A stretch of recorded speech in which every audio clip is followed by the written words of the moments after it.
né? Quem é melancólico, pensa nas coisas, olha e diz, mas esse tonto tá alegre com o quê? Quer dizer, isso é uma ilusão, ele tá vendo só 1/10 da realidade, ele não tem conhecimento do que está acontecendo. Agora, é claro que esse ditado americano, ignorance is bliss, quer dizer, a ignorância é uma bênção, é um êxtase, na verdade, né? Essa ideia, às vezes ela pode funcionar mesmo, no sentido de que, por exemplo, se você tem uma memória muito grande de tudo, você pode sofrer mais mesmo, ficar agarrado naquilo, sabe? Como falam os mineiros, ficar agarrado naquilo, né? E aí você não consegue se mexer. Às vezes, se você esquece certas coisas, pode ser melhor para você. Você pode tornar a vida mais leve. Então, eu não acho que se você for menos inteligente, você é necessariamente mais feliz, mas eu acredito que a obsessão pela felicidade que se tem hoje no mundo corre o risco de deixar você mais idiota mesmo. Por que você acha que ser feliz a todo custo? Tem busca, vai falar da busca da felicidade? Tem esse movimento mesmo na internet, que até eu vi um corte hoje de manhã, que realmente relata muito isso até nos relacionamentos de hoje. Porque antigamente, duas pessoas que moram na periferia, moram na mesma rua, na mesma vila, se conhecem na escola, começa a ter um relacionamento, se junta, um ganha 2 salários, outro ganha 1 salário, estão vivendo a vida feliz, estão construindo junto. Só que uma dessas duas pessoas entra na internet e descobrem que, por exemplo, a mulher entra na internet e descobre que tem um discurso que o homem tem que prover a casa. E logo ela vê que ela não é feliz porque ela tem que sair para trabalhar também. Ou então o homem vê que não é normal ele ganhar o que ele ganha e logo ele fica insatisfeito com o trabalho que tem. Essa busca da felicidade, será que atrapalhou, virou uma bagunça por causa da internet, o excesso de informação? Porque eu lembro dos meus pais, antes pareciam que era muito mais fácil eles serem felizes, porque era tudo mais simples. Que o tempo passava mais devagar. Eles só consumiam o que passava na TV e não tinha tanta exploração de informação. O que você acha disso, de tipo assim... Eu sinto que o jovem hoje, ele tá extremamente satisfeito com até o que ele desejou. Insatisfeito. Extremamente insatisfeito. Ele desejou ter um emprego, passou um dia, ele descobriu que trabalhar é um saco e já fica insatisfeito no dia seguinte. Tipo assim, a felicidade não tá durando nem 2 dias Mas mais. aí você pode falar, não, mas é porque os jovens estão mais ambiciosos. Não é, eu acho, não é, acho que é isso. Você acha que não? Eu acho que não A é ambição, ela tá muito ligada à possibilidade de você enxergar, se sentir tomado pelo desejo de avançar, de ganhar mais, ver que tem mais oportunidades, se comparar com os outros, o que é sempre mortal, mas é muito comum, inclusive na internet, nas redes sociais. É só isso, né? Isso de comparar já é um veneno. Mas assim, olha, quando foi inventado a prensa, no sentido de imprimir livros, certo? A imprensa, mas a prensa mesmo. E o primeiro livro que foi impresso foi a Bíblia na Europa, né? Como se sabe, foi inventado pelo Gutenberg, né? E aí Lutero traduziu a Bíblia para o alemão, língua vernácula, como se diz, e mais gente, era pouca gente, mas gente que sabia o alemão, por exemplo, mas não sabia o latim, podia ler, ou seja, ampliou o escopo, né, de acesso. Esse fato é uma das causas das guerras religiosas. As guerras religiosas entre protestantes e católicos, ou entre protestantes e protestantes em alguns lugares, elas duraram, uma conta grosseira, 150 anos, pouco mais. Devastaram a Europa, matou gente pra cacete, certo? Mudou o mapa religioso da Europa, no sentido de que o norte da Alemanha ficou protestante, o sul da Alemanha ficou católico. Antes era todo mundo católico, né? Antes do século XVI, final do XV, XVI, XVII, eles se mataram. Eu estou falando isso para responder essa pergunta sobre se a felicidade, se a vida é mais complicada hoje por causa da internet, né? A gente tem que dar um passo para trás. Quando a gente pensa em sociedade, a gente sempre tem que dar um passo para trás. Sem conhecer história, a gente não consegue entender nada. nesse tipo de assunto sobre sociedade. E aí, o que aconteceu? As guerras religiosas, elas deixaram a Europa de joelho. Matou muita gente. Até cavalo quase acabou tudo, né? Chegou numa parte lá, em 1648, depois que alemães estavam se matando por 30 anos consecutivos, que uma hora os franceses se mataram, outra hora os ingleses, outra hora os alemães, teve variação, né? Os tchecos também. 30 anos, 1618, 1648, os alemães se mataram sistematicamente. Chegou numa hora que protestantes e católicos tentaram assinar um acordo de paz. Esse acordo de paz ficou conhecido como Paz de Westfália, porque é a região onde eles iam assinar. Eles não assinaram contrato nenhum, não chegaram a acordo de paz nenhum.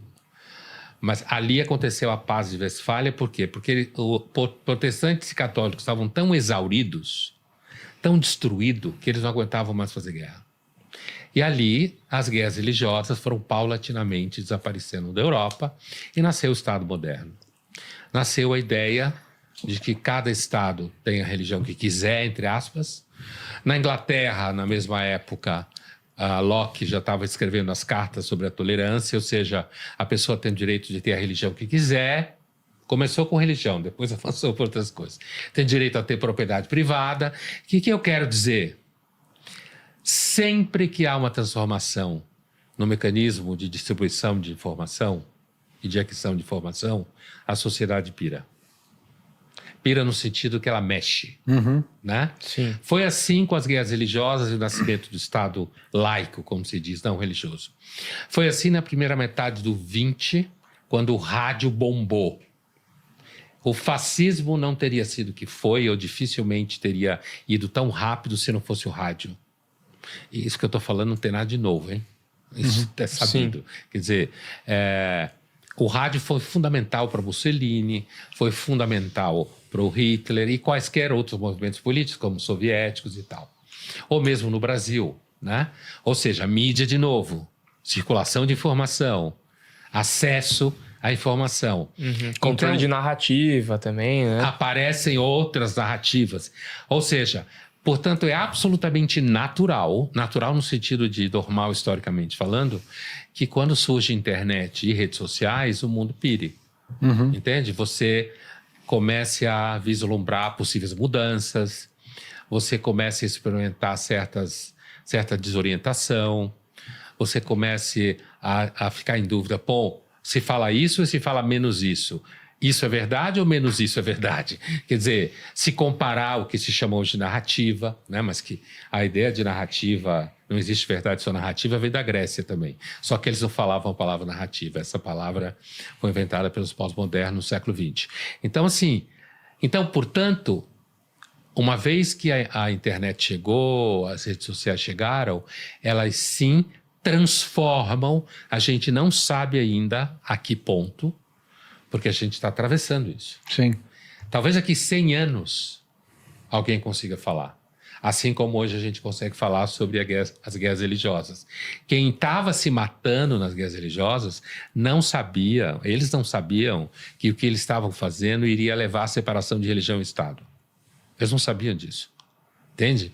Sim. Assim como nós hoje não conseguimos saber, com certeza, o que está acontecendo por conta dessa transformação toda. A gente consegue perceber, por exemplo, possível estabilidade política, né? Você tem jovens hoje da geração Z que começam a questionar a validade da democracia, o que há 20 anos atrás seria impensável, principalmente no Brasil. Sim, né? Com certeza. Você começa a ter a sensação clara de que você não sabe onde está a verdade em coisa nenhuma, porque todo mundo mente o tempo inteiro.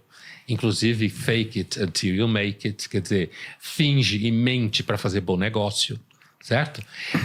Então, isso a gente começa, né? A gente começa a perceber, impacta relações amorosas, né? Impacta a percepção do que é possível na vida, porque você começa a comparar e ver que pode isso, pode aquilo. Tem gente que começa a perceber que pode trabalhar de casa depois da pandemia, pode morar em qualquer lugar e continuar trabalhando.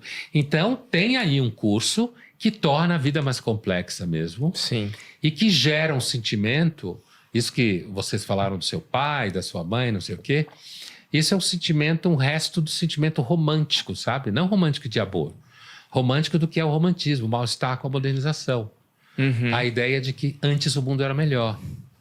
Antes as pessoas eram mais honestas. Antes as relações eram mais simples e autênticas. Sim. Não era assim. O mundo nunca foi grande coisa.